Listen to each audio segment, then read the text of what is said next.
Qual a importância da licença parental na construção de um ambiente de trabalho saudável dentro dos escritórios?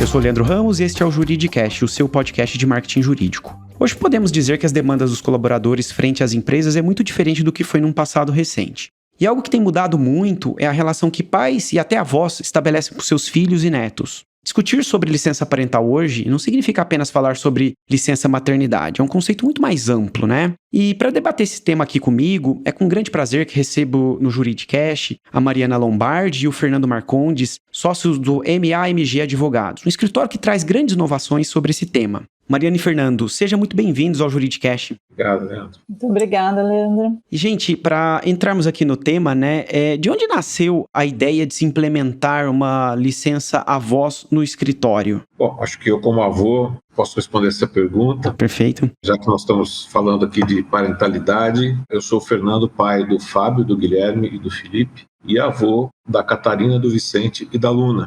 Nós iniciamos o nosso escritório muito recentemente. Nós somos uma equipe que já trabalha junto há muito tempo, mas nós nos unimos sob uma nova marca, MAMG, desde o início de fevereiro deste ano, justamente com a ideia de criar um ambiente novo onde nós pudéssemos, livres de estruturas antigas, tradicionais, né, inovar na questão do cuidado com as pessoas com quem a gente trabalha, cuidado com a equipe.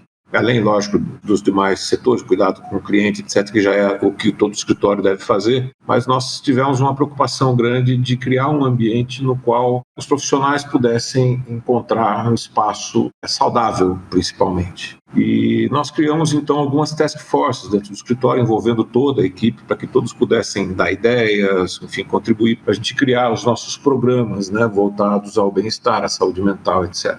E uma dessas task forces é a de parentalidade. E apesar de eu ser o único avô do escritório nesse momento, eu sou decano, né, com 57 anos, essa ideia não surgiu de mim, ela surgiu do grupo e foi muito bem aceita, imediatamente aceita por todos que estão ali envolvidos. Eu, particularmente, gostei muito da ideia. Eu já tenho meus 3 netos, talvez eu tenha mais um, pelo menos é o que está no programa, mas provavelmente isso vai ser muito mais usufruído pelos meus colegas que estão vindo aí para essa nova etapa de vida de ser avós, né, que é muito encantadora. Mas o que motivou isso foi a constatação, né, através de pesquisas que nós fizemos, de que muitos avós participam ativamente da vida, dos primeiros meses de vida das crianças, né, em função de a avó ou avô estarem disponíveis para ajudar a sua filha, o seu filho, a nova criança e tal. Então, essa presença é muito mais do que uma simples presença carinhosa, mas também, em muitos casos, uma necessidade prática no início de vida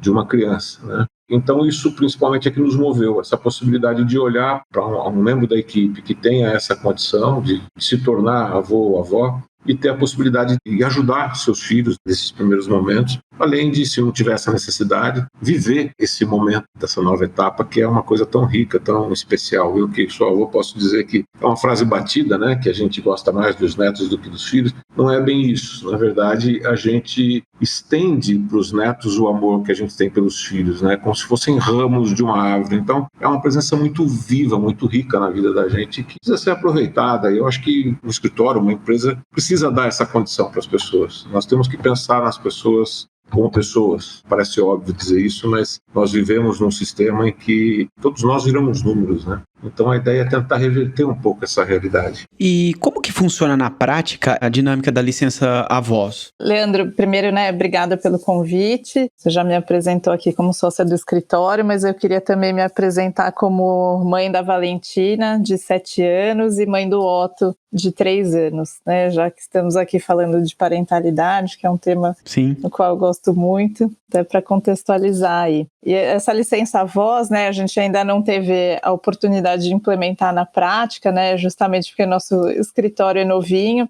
mas a ideia é que ela passe a contar a partir do momento, né, do nascimento do bebê. Então, os avós, né, avós e avós terão 1 mês de licença para usufruir ao lado dos filhos, para cuidar dos netos e ajudar nessa rede de apoio, né, que é tão fundamental. Uma coisa que eu estou ouvindo aqui vocês falarem, né, uma questão que eu acho que ela é importante. A parentalidade, ela se dá apenas dentro do universo biológico ou até jurídico? Ou é um conceito mais amplo? O que a gente adotou aqui como premissa, né, até assim, o Fernando falou, né, das task forces, né, toda essa nossa política de parentalidade que foi construída e ainda está sendo construída em conjunto com todo o nosso grupo, né, então não foi uma regra que foi imposta pelos sócios do escritório, né, muito longe disso, a gente vem discutindo com todo o escritório, com quem faz parte da task force, e aí a gente tem desde pessoas da área administrativa até estagiário, advogado, sócio, então assim, todo mundo opina sobre isso. E uma das premissas das quais a gente partiu é justamente o conceito de parentalidade, ele é muito amplo, né? E assim, ele vai muito além do biológico e do jurídico, né? Acho que quando a gente fala em parentalidade, a gente fala de cuidado, de amor, afeto, e isso vai muito além do que diz um papel de relações sanguíneas, né? Então a gente não faz diferença na nossa política, essa foi, né, uma das primeiras premissas aí que a gente estabeleceu, a gente não faz diferença entre filho adotivo, né, filho biológico, mesmo para usufruir da licença, não é requisito que tenha um documento atestando a questão da adoção, tal. Então a gente parte de um conceito muito mais amplo mesmo. Então quer dizer que, por exemplo, filhos adotivos também entram dentro dessa política? Também entram. Perfeito. E algo que me veio aqui, né? Como que os funcionários do escritório se sentem, né, frente a esse benefício? Eles ficam seguros para utilizar a licença parental? Eu pergunto isso porque me veio aqui o exemplo, né, do Netflix, que tem uma política em que os colaboradores podem tirar 30 dias, aliás, eles podem tirar férias ilimitadas, né? Mas dificilmente na prática os funcionários conseguem tirar até 30 dias, né, lá nos Estados Unidos. Então, muitas vezes algumas empresas criam benefícios que na prática acabam não funcionando. Como que isso se dá no escritório? Leandro, na verdade a gente ainda não tem um termômetro de como isso vai acontecer, mas isso que você mencionou está totalmente no nosso radar. A gente sabe dessa dificuldade que existe porque nós vivemos durante décadas, talvez desde que iniciou a Revolução Industrial, criou-se uma cultura de que produtividade tem que ser a máxima e as pessoas que não produzem o máximo que elas podem produzir, elas tendem a ficar para trás na carreira, a não conseguir promoções, a não conseguir aumento de salário, até perder o emprego. Então, hoje a gente vê não só o nosso escritório, mas várias empresas oferecendo alguns benefícios dessa natureza e me parece que é uma tendência natural que nesses primeiros momentos haja um receio das pessoas, porque elas nasceram e viveram, e os pais delas, os avós delas nasceram e viveram nessa cultura de que se você ficar muito folgado, você não vai ter chance, né? Então, é natural que haja uma certa desconfiança daqueles que serão beneficiários dessas políticas. E vai depender muito de como cada empresa reagir a isso, né? A gente tem uma motivação muito sincera nos movendo. Esse escritório surgiu para fazer essas coisas, né? Mas a gente sabe também que tem empresas que fazem isso com uma política de fachada. E ao fazer com política de fachada, na hora que o funcionário vai tentar usufruir daquilo, ele se sente hostilizado. Então, eu acho que a gente tem um caminho longo pela frente como sociedade, né? Brasil e mundo, no sentido de naturalizar esse tipo de benefício. As pessoas se sentirem à vontade para usufruir. De nossa parte, nós estamos nos preparando para demonstrar aos membros da nossa equipe que é verdadeiro, que eles podem confiar, que eles podem tirar a licença, tirar as férias, tirar a folga deles, que eles vão voltar e o lugar deles vai continuar lá. E que eles vão ser acolhidos, vão ser reintegrados de uma maneira pensada, de maneira que ele possa se sentir de fato acolhido, né? Porque a gente também tem ciência de que muitas vezes quem tira uma licença, uma mãe que tira uma licença longa, quando volta demora para reencontrar o lugar dela, ela está lá, às vezes tentando voltar antes da licença porque ela tem receio de ficar para trás, de ser substituída, e como de fato muitas vezes acaba acontecendo, né? E a nossa ideia é muito mais do que dar o período de licença, é garantir a pessoa, dar a ela a tranquilidade, a confiança para que ela possa saber que quando ela voltar ela vai encontrar o lugar dela e que ela vai ser reintegrada com base numa política de reintegração. que a gente está desenvolvendo. Até, se você puder complementar, né, quando a gente discutiu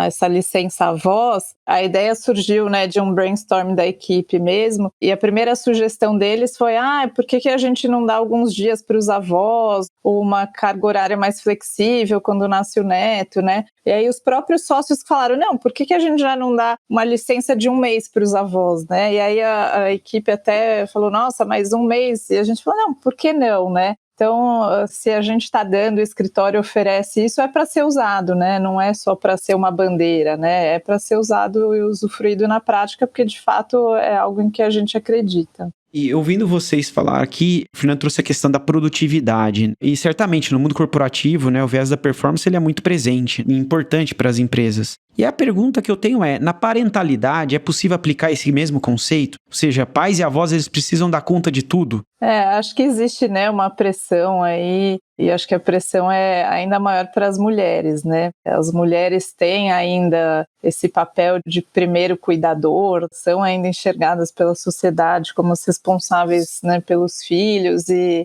o pai ajuda, né? Então existe sim essa pressão, mas é claro que ninguém dá conta de tudo. E tudo bem, acho que a gente tenta ser os melhores pais que a gente consegue ser, né? Mas a gente nunca vai dar conta de tudo, né? Acho que isso tem que estar bem claro. Sabe que até esses dias, uma das nossas colegas, que é mãe também de um bebezinho, ela comentou no grupo, justamente no grupo que a gente tem de parentalidade, no grupo do WhatsApp, ela recebeu indicação de um livro, perguntou se alguém conhecia e tal, que é um livro de orientação, né, pais para criar bebês e tal. A minha resposta para ela, em função de eu já ter vivido tanto, né, eu tenho meus 3 filhos adultos e meus netos, eu disse, não se preocupe com manuais, porque cada filho é uma história, né? Eu tenho 3 filhos e para cada um deles eu tive que ser um pai diferente. Não dá para padronizar. E a gente erra muito como pais, com toda certeza. E tem essa questão da culpa, né, que assombra tanto a gente, mas eu sei que é fácil falar, mas o ideal é que a gente não carregue culpa, a gente entenda que os erros são naturais dessa missão de ser pai, ser mãe, né? Então a gente vai sim errar, os filhos vão sofrer com os nossos erros, mas também vão dar conta, vão se tornar adultos, vão eventualmente ficar mais cascudinhos, né, em função dos erros que a gente comete também. E no fim das contas a culpa acaba atrapalhando muito, porque a gente acaba tentando dar mais do que os filhos precisam e tal. Então é muito importante ter um trabalho mental, emocional, no sentido de afastar a culpa, de não tentar compensar os filhos em função dos erros que a gente acha que comete, né? De fato a gente comete, às vezes a gente comete erros sem perceber e não comete erros e acha que cometeu, né? Enfim, é uma confusão muito grande e a culpa só atrapalha. E no fundo a gente aprende a pilotar com o avião no ar já, né? Com certeza. Meio isso, assim, então. Com certeza, na prática mesmo. E falando de prática, gente, como que vocês se organizam, né, ou pretendem se organizar para suprir eventuais ausências da equipe, quando, enfim, um pai, uma mãe, um avô ou avó estiver ausente do escritório? Essa pergunta é muito boa, Leandro. Se você pensar como os escritórios de advocacia se moldaram, né, nas últimas décadas, basicamente no sistema de timesheet. Então, tudo se cobra por hora, tudo se cobra por desempenho, né? E quando você estipula um método de cobrança do seu cliente, que é com base na hora produzida, você só consegue dar conta disso se você repassar isso para os advogados. Então, os advogados têm que dar conta de produzir horas, né? E fica essa loucura de correr atrás de uma cenoura permanente, de produzir horas, e a gente vira preenchedor de timesheet. E isso escraviza muito as pessoas. Então, a gente só consegue abrir espaço para as pessoas tirarem licença, terem um day off para um assunto pessoal, cuidarem da carreira acadêmica, né? Levarem o filho no médico, ficar em casa no dia do aniversário de casamento, sabe? Esse tipo de coisa. A gente só consegue fazer isso se a produtividade da equipe não estiver vinculada em timesheet. Então, tem casos de timesheet? Tem cliente que prefere assim. Mas a gente está buscando estruturar a nossa lógica de receita libertada da ideia do timesheet, justamente para a gente poder ter essa mobilidade. A gente trabalha com arbitragens e contencioso, né? As equipes são sempre formadas por mais de um sócio. Uma das nossas características é ter os sócios muito presentes nos casos. Então, com isso a gente consegue manter as equipes funcionando quando alguém está numa licença. Hoje mesmo a gente tem um colega de licença, está cuidando de assuntos pessoais, não tem ainda data para voltar e está totalmente suprida a ausência dele, dessa possibilidade de muita proximidade dos sócios com os casos, das equipes bem concentradas. E, modéstia à parte, a gente tem uma equipe de um nível tão extraordinário que eu tenho um orgulho danado deles. Parece que a gente é capaz de tudo, né? A impressão que a gente tem é essa, né, Mariana? Sem dúvida. E, gente, trazendo essa discussão para uma ótica de gerações, a gente pode pensar que as gerações Y e Z, que estão sendo pais agora, elas têm uma relação diferente com a parentalidade em relação ao que os seus pais tiveram? Essa pergunta é excelente também, Leandro. Eu acho que sim, há uma questão geracional aí que é muito forte. E eu vejo isso até por mim, né? A minha mãe é uma mulher que trabalhava fora e parou de trabalhar quando eu nasci, né? Depois veio a minha irmã, então ela voltou a trabalhar no dia em que eu passei na faculdade, né? É muito engraçado isso. Então ela ficou lá com 17 anos, né? Só cuidando das filhas, e aí foi muito emblemático isso, que ela voltou para o mercado de trabalho no dia em que eu passei na faculdade, que saiu o resultado do vestibular. Então ficou parecendo que era isso, né? Preciso criar minha filha e quando ela estiver criada, aí sim eu volto a cuidar de mim. E eu acho que tinha isso, né? Principalmente para as mulheres, né? E depois veio uma geração que acho que foi um pouco o oposto, né? Das mulheres que eu não vou largar minha carreira e não vou deixar de ter carreira para ter família, né? Então eu preciso dar conta das duas coisas. E aí são as mulheres que trabalhavam fora e não tinham muito tempo para os filhos, então filhos o dia inteiro na escola, criados por babás, porque as mulheres, né, tinham que mostrar para os homens, né? Tinham que se provar que elas podiam sim ser profissionais e dar conta de tudo mesmo tendo família, né? E aí quando já veio a minha geração, eu acho que eu peguei ainda um pouco o resquício disso, mas acho que a geração, assim, as próximas, né, o que eu vejo? O pessoal já um pouco mais preocupado em balancear melhor, né, vida pessoal, vida profissional, e eu acho que essa é a tendência das próximas gerações também. Então por isso que esse cuidado aí que a gente teve de oferecer uma licença parentalidade estendida, se livrar um pouco das amarras desses conceitos tradicionais de que a mulher tem que ter o bebê e já em seguida voltar a trabalhar, ou de que o pai tem direito a 5 dias porque quem vai cuidar do bebê é a mulher, então o pai já logo volta para o trabalho, né? Então o nosso trabalho aí foi se livrar mesmo dessas amarras e fazer uma coisa nova, né? Principalmente acho que no mundo jurídico, bem disruptivo, mas do jeito que a gente acha que tem que ser, né? E ouvindo muito os anseios da nossa equipe mesmo, né? A gente faz questão de ouvir todo mundo, né? Integrar todo mundo nessa discussão,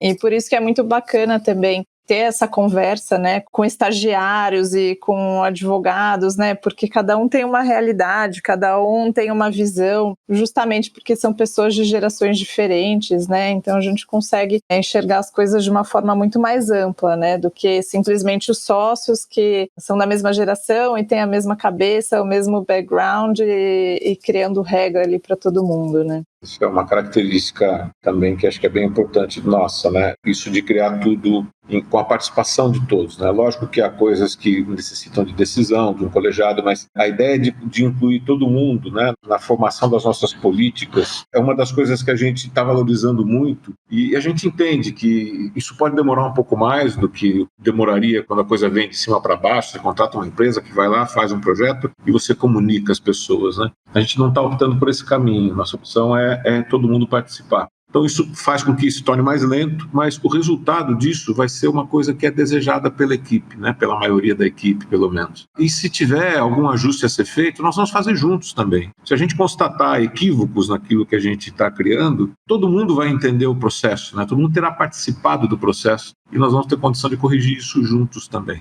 Então, por exemplo, a gente tem noção, né, até por pesquisas também, pelo que a gente vê em matérias, de pais que preferem não ter a licença paternidade estendida. Por quê? Justamente porque a nossa sociedade ainda vive nesse pique de que é a mulher que cuida do bebê e o pai vai lá, registra o filho e não vê a hora de voltar para o trabalho para poder dizer para a mulher que ele tem que dormir à noite, não pode ficar levantando para atender o neném que acorda 5 vezes durante a noite. Então, é algo também que é uma cultura que está a caminho de ser mudada, né? O que a gente está fazendo é proporcionando essa possibilidade. Mas a gente tem noção também de que nem sempre as pessoas gostam disso, né? Vai ter algumas pessoas que vão dizer, puxa vida, não me dá um mês não, porque eu não sei o que fazer com esse mês lá em casa. Então são coisas que a gente sabe que vai enfrentar e a gente vai lidar da maneira que isso se apresentar. Legal, gente. E vocês acreditam que um programa de licença parental pode ser considerado um diferencial competitivo para atrair e reter talentos? Eu acho que sim, Leandro. Ainda hoje mais cedo eu falava sobre isso num outro contexto, né? Mas acho que para atrair hoje talentos, né, e também para reter, eu acho que não basta ter um pacote de remuneração bom, né? Acho que ainda mais nessa fase pós-pandemia, né, que as pessoas passaram a repensar suas vidas, né, e as suas relações com os outros, e a valorizar mais o tempo em casa, mais o tempo em família, né? Eu acho que tudo isso conta, assim.